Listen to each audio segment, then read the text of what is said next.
Fiat Gran Siena 1.6. Está pensando em comprar um carro desse, mas está na dúvida se é um bom carro, se ele vai te atender bem, se a manutenção vai caber no seu orçamento? Então vem comigo que nesse vídeo eu vou fazer um levantamento completo aqui de todos os custos envolvendo a compra e a manutenção de um carro desse.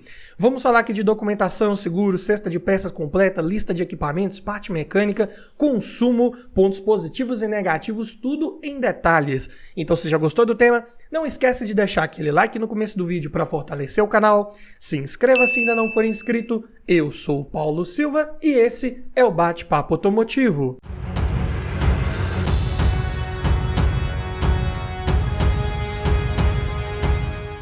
E o Gran Siena aqui em análise é na sua versão Essence Sublime, com motor 1.6, 16 válvulas, flex manual, ano 2014, versão top de linha desse carro nesse ano modelo.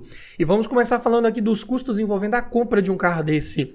E todos os preços que eu disser nesse vídeo foram cotados em outubro de 2023, começando pelo valor da tabela KBB, que nesse vídeo vai fazer referência a um veículo em bom estado de conservação, com a quilometragem média de 10 mil quilômetros rodados por ano e preço médio de venda particular, está em R$ 36.655. Já a tabela FIPE, ligeiramente abaixo desse valor, R$ 36.007. Ou seja, nas condições de conservação que eu mencionei, é um carro que está sendo efetivamente negociado e vendido até um pouco acima da tabela FIPE. E uma vez adquirindo um veículo desse, você vai precisar fazer a transferência de propriedade dele para o seu nome. E a taxa de transferência esse ano está em R$ 246,81. Também vai precisar colocar as placas Mercosul se estiver adquirindo esse carro de um outro município e ele não vier com essas placas instaladas. Em média, aqui na minha região é cobrado em torno de R$ 300. Então, já no ato da compra, considerando aqui o valor da tabela KBB, que é o maior valor, vamos pegar aqui na pior das hipóteses, você vai desembolsar R$ 37.201,81 para já ter um carro desse na sua garagem com toda a parte burocrática resolvida e esse veículo já no seu nome. Mas vamos falar agora aqui de documentação, começando pelo IPVA, que aqui em Minas é recolhido uma alíquota de 4% sobre o valor aproximado aí da tabela FIPE. Então, para um carro desse vai ficar em R$ 1.440,28. Taxa de licenciamento, valor cobrado esse ano aqui no meu estado, foi de R$ 33,66. Seguro, que é bem interessante também você pensar em fazer para um carro desse. Aqui em veículos de até 10 anos de fabricação, eu costumo colocar uma alíquota de 5% sobre o valor da tabela FIPE. Então, nesse carro vai dar R$ 1.800,35. Mas é claro que esse aqui é um valor médio que pode variar dependendo da sua idade, da cidade que você mora, do uso que você faz desse carro. Se você já tem bônus de seguros anteriores que você já tenha feito ou não, então para cada realidade esse valor aqui pode ser maior ou menor. Falando agora de inflação que esse carro teve nos últimos 3 anos, para isso vamos pegar o valor dele de tabela cotado exatos 3 anos atrás, ou seja, em outubro de 2020, esse carro estava avaliado em R$ 32.451. Diminuindo do valor de tabela atual e dividindo por 3, ele teve uma inflação média por ano nos últimos 3 anos de R$ 1.185,33, o que dá 3,65% de inflação média, ou seja, nos últimos 3 anos é um carro que subiu em torno de 10% aí o seu preço. Não está muito exagerado frente aos seus concorrentes, é um carro que inclusive tem uma certa tendência de desvalorizar um pouco mais aí no médio e longo prazo, mas não dá para fazermos essa estimativa de forma mais precisa, né? Porque pegando o histórico mais recente, ele foi bem atípico. Então, vamos somar apenas o que de fato vai sair do seu bolso todo ano para você manter um carro desse, que é IPVA, licenciamento e seguro. Dessa forma, ele vai te dar uma despesa média anual de R$ 3.274,29, o que dá por mês R$ 272,86, além que você tem que separar do seu orçamento para não ter sustos e ter um carro desse aí com toda a parte de documentação regularizada, tudo em ordem. Mas falando agora de manutenção, como que é a cesta de peças de trocas periódicas preventivas desse Gran Siena 1.6? Mas antes, eu tenho um recado para você. E o Bate-Papo Automotivo agora também tem um site onde passamos várias informações interessantes sobre vários veículos aí do nosso mercado, ficha técnica completa, falamos de conjunto mecânico, cesta de peças, todas as informações necessárias para te ajudar a escolher o próximo carro para sua garagem. E lá no site, inclusive, tem muita coisa além do que eu falo aqui nos vídeos do canal. Então, dá uma conferida lá depois, vou deixar no comentário fixado o link e também na descrição para você dar uma olhada lá, conto com você. E começando aqui pelo kit de pastilhas de freio dianteiras da Cobré, que eu encontrei aqui por R$ 116, mas Atenção com esse código que está aparecendo aqui, porque para esse ano modelo do Gran Siena, tinham dois modelos de pastilhas de freio aplicáveis. Uma é essa de código N540, caso você escolha uma da marca Cobrec, ou o outro modelo é de código N547, que está numa média de R$110 aí. Ou seja, praticamente o mesmo preço, só que você tem que ficar ligado na hora que for trocar a pastilha de freio desse carro para evitar de comprar peça errada e ter que trocar, não é verdade? Mas falando agora de discos de freio dianteiros, o par da Fremax ficou por R$332. Já as velas da NGK encontrei aqui as 4 por R$96, preço bem acessível. Pneus medidas 195/5516, nessa versão Sublime, vem aqui cotados por R$1.796. Eu encontrei aqui os Continental Conti Power Contact. Óleo de motor, especificação da Fiat, para esse ano modelo e esse motor 1.6, é a viscosidade 5W30. E é um motor que pega 4.3 litros com a troca do filtro. Então cotei 5 litros de um Petronas Silenia Perform APS-P 100% sintético, 5W30, ficaram por R$195. Já a correia de acessórios encontrei da Gates por R$67, preço só da correia sem tensor incluso. E o kit de corrente de distribuição que esse motor utiliza não vai entrar no somatório final de peças, pois não se trata de um item aqui de troca periódica preventivo, mas vou colocar o valor apenas a título de curiosidade. Aqui um kit da Takal encontrei por R$640, preço bem acessível comparado com vários outros modelos de kits aí de corrente de outros motores. E aqui já vem com uma corrente, 2 guias, 2 polias e um tensor. Falando agora de filtros, encontrei todos da Male, começando pelo filtro de ar do motor, R$47. Filtro de óleo, R$33, e ele é um filtro do tipo refil, com O-ring incluso. Filtro de combustível, R$20, e o de cabine, R$23, preços aí também todos muito acessíveis para esse carro. Assim como os amortecedores, encontrei os 4 aqui da Monro, modelo Spectrum, pressurizados a gás por R$1.232, preço muito bom se tratando de um sedã compacto, de porte um pouco maior, né, vamos dizer assim, comparado com vários concorrentes. Então um carro que tem amortecedores mais bem dimensionados, mas com um preço até bem condizente. E como estamos falando da versão com câmbio manual, não vão entrar aqui custos relacionados à troca do fluido do câmbio, né, que eu até recomendo. Vai pegar um Gran Siena, pegue sempre com câmbio manual para evitar aqueles Dualogic, né, que deram vários problemas. Tem a manutenção extra, a troca do fluido hidráulico para você se preocupar. Então pegue um carro desse manual que você não vai ter maiores problemas. Sendo assim, somando essa cesta de peças de trocas periódicas preventivas, fica em R$3.957, preço bem acessível, relativamente falando, né? E é claro que você não vai trocar tudo isso de uma vez, pegando um carro desse de boa procedência. No primeiro momento ali, talvez troque o óleo com filtro, mais para frente vem ali um kit de pastilhas de freio. São custos que você vai diluindo ao longo do tempo que você tiver com esse carro. Esse somatório, ele é para você comparar com outros vídeos que eu já fiz aqui no canal desse mesmo formato para outros veículos e ver qual tem a cesta de peças mais barata, qual vai fazer mais sentido para você. E essa playlist completa eu vou deixar ao final desse vídeo para você conferir, mas ainda tem muita coisa para falar do Gran Siena agora em custos envolvendo abastecimento. Começando pelo custo do tanque cheio. É um carro equipado com motor flex, porém vou fazer uma cotação aqui com gasolina, que está numa média de 5,39 o litro, pelo menos aqui na minha região.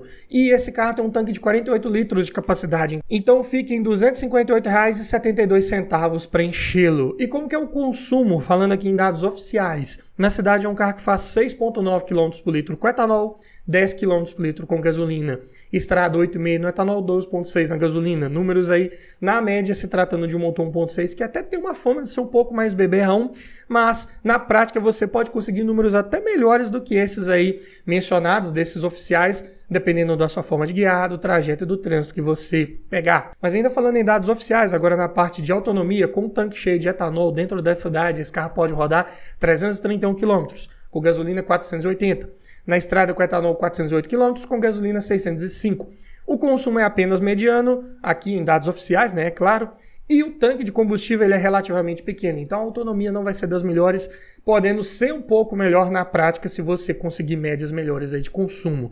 Mas falando de lista de equipamentos, né, um dos grandes pontos de interesse, né, de quem está querendo pegar um carro desse aí nessa versão top de linha, já vem equipado de série com direção hidráulica com ajuste de altura, vidro elétrico nas portas dianteiras, travas elétricas, alarme, rodas de liga leve, ar-condicionado, computador de bordo, dupla airbag frontal mais freios ABS e faróis de neblina.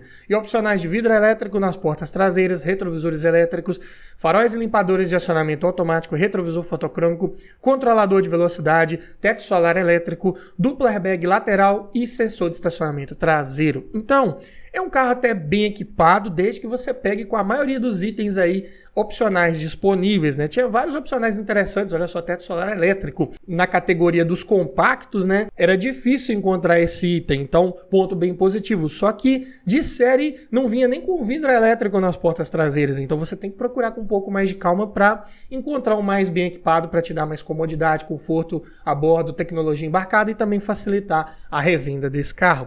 E ainda falando em equipamentos, na parte de som também vinha como opcional. Se equipado, era um leitor de CD com conexão USB, Bluetooth e volante multifuncional.